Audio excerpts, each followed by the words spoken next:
বিসমিল্লাহির রহমানির রহিম। দয়াময় পরম দয়ালু আল্লাহর নামে। আলহামদুলিল্লাহি রাব্বিল আলামিন। সকল প্রশংসা জগৎ সমূহের প্রতিপালক আল্লাহরই। আর রহমানির রহিম। যিনি দয়াময় পরম দয়ালু। মালিক ইয়াউমিদ্দিন।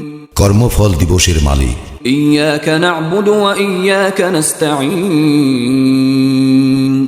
আমরা শুধু তোমারই ইবাদত করি, শুধু তোমারই সাহায্য প্রার্থনা করি। ইহদিনাস সিরাতাল মুস্তাকিম। আমাদেরকে সরল পথ প্রদর্শন করো। সিরাতাল্লাযীনা আন'আমতা আলাইহিম গায়রিল মাগদুবি আলাইহিম ওয়ালাদ-দাল্লিন। তাহাদের পথ যাহাদেরকে তুমি অনুগ্রহ দান করিয়াছ, তাহাদের পথ নহে যাহারা ক্রোধ